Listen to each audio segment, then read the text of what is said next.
what is homeostasis? I'm not even sitting there with you, and I probably know what you thought of, at least if you have some understanding of the word, and that's probably the word balance, right? Like, over my teaching career, I have seen that whenever I say homeostasis, people are almost jumping out of their seats to say it's all about balance. And you're not wrong, if that's what you're thinking, but, you know, the thing that I've also noticed is that people misunderstand what we mean by balance. Because balance, to me at least, seems like this place you'd want to be, right? Like, balance is a good thing. And I'm not saying balance is a bad thing. I'm just saying homeostasis is not this place you just want to exist in. You are usually wanting to exist in that in most situations, but there are plenty of times you do not want to be in homeostasis, because that is going to be very bad. So balance, what I'm trying to say is balance is not necessarily a good thing depending on the circumstance. And so that's what we're going to be figuring out today. And to do this, we're going to be looking at one of Kenhub's brand new physiology study units. This is part of our also brand new physiology section, which is something we've been working at behind the scenes so hard. Well, I shouldn't say me. I just get to talk about it. I get to explain the amazing hard work of my friends and colleagues. But we are just so excited to share this with you. In fact, to celebrate, we've gone ahead and left a link down the description below to a separate physiology study unit, but that is equally cool. It's all about reflex arcs. So reflex arcs are like, so basically, you know when you go to the doctor and they hit your knee and then you're kicking? Right? It explains that and more than just reflex arcs. So we really strongly encourage you to go check that out and just see how this works, because this is, I might be biased in this, but I think it's the best thing on the internet. That's probably the most biased statement in the history of the world. Regardless, let's talk about this, because homeostasis is really, really interesting. Because again, it's not about balance. Instead, what it's saying is there is a set point. Right, so you see this dotted line here? This is trying to tell you that there is a set point in the human body for pretty much everything, right? Like, so we're looking at, in this image, we're really going to be focused on body temperature, but there's all sorts of things that homeostasis is going to have an influence off of. So, but I think it's actually going to be easiest to explain this if we just focus on one of them, and that's being body temperature. So body temperature is normally around 37 degrees Celsius or around 98 or so degrees Fahrenheit. Now, that number has actually been decreasing. So like when I was growing up, it was 98.7 degrees Fahrenheit, and then now we're seeing it's more closely to 97.9. But we're going to go ahead and say that it's around 37 degrees Celsius is like your normal body temperature. So what do we mean by that? That means you're just existing. Things are fine.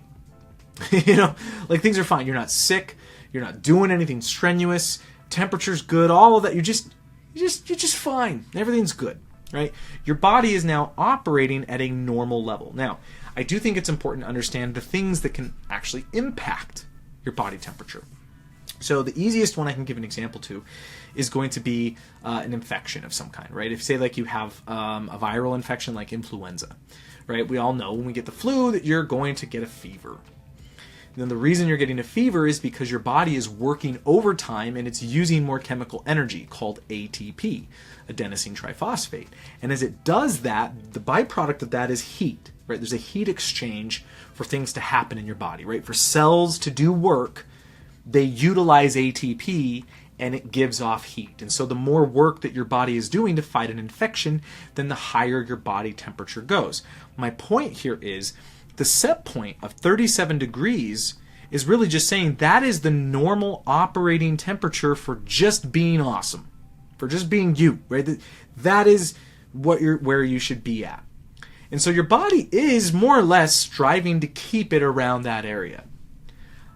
But the circumstances matter. So what this is trying to show you is, let's say it's a really hot day.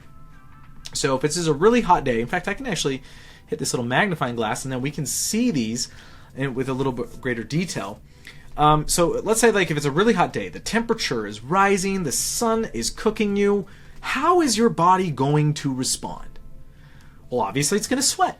Sweating is a very important thing. And so sweating does what's called evaporative cooling. So you have these sweat glands, specifically they're called eccrine glands or eccrine sudoriferous glands. And what they're going to do is they're going to just like secrete water essentially. Like your sweat is mostly water. It's not entirely, but it's mostly water. And what's going to happen is it lands on the surface of your skin. It's going to absorb the heat, and then it is going to evaporate and take the heat away from your body. It is evaporatively cooling your body. Now, at the same time, though, your body's also going to respond by dilating its blood vessels. So if we actually go down here real quick, we can see this, right? We have like this fire sign here to kind of show that it's hot temperature. But you're seeing here, so we have the sweat. Yes, the sweat drops. But then we also have, this is showing you a blood vessel. And now this blood vessel has these arrows expanding this way, and that is to do what's called vasodilation. So when blood vessels are going to dilate, they can increase their diameter. What that means is more blood flow is going to go through them, and then the heat is going to start to kind of like come out of the blood vessel. So the heat is actually going to start flushing your skin. So you're going to see this or possibly feel this.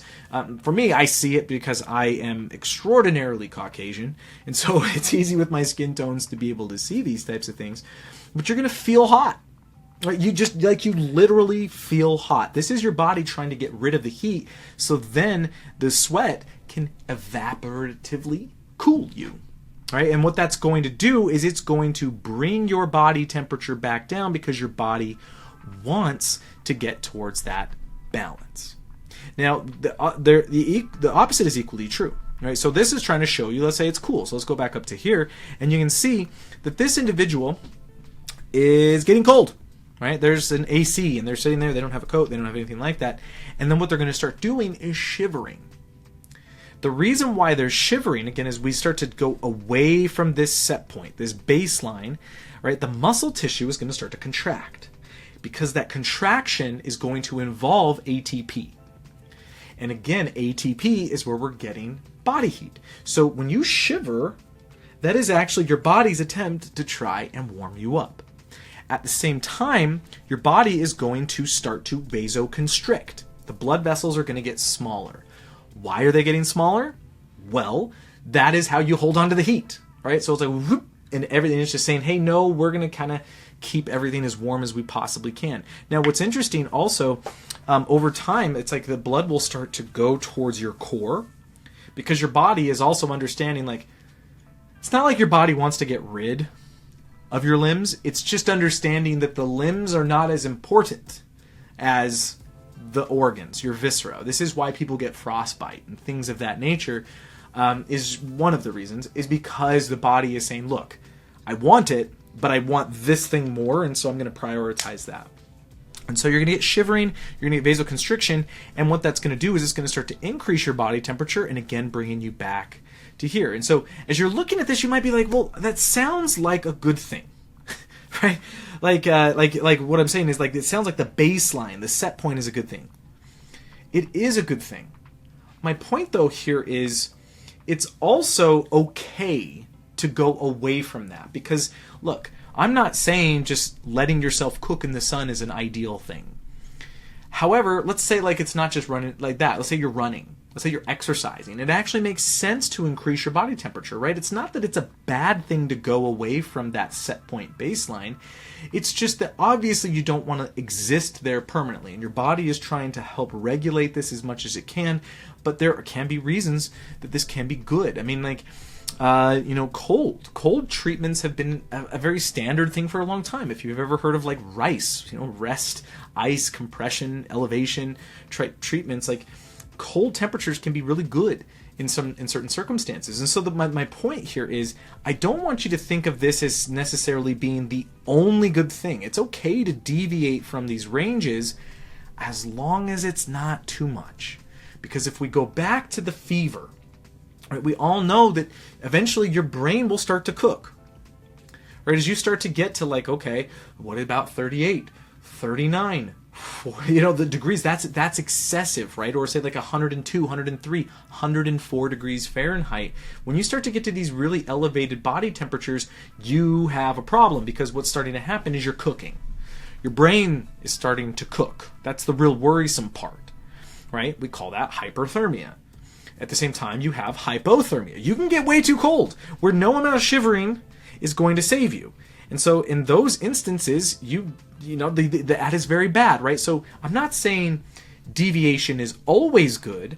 I'm just saying that it's not always bad either. So I don't want you to think of homeostasis as necessarily being like this is the only good part, right? There's going to be deviations and the body's going to respond. And again, body temperature is only one example, right? There's going to be homeostasis examples for all sorts of things like bone density, hormone levels, you name it. All sorts of things over the body, around the body, are all going to be susceptible to those homeostatic changes.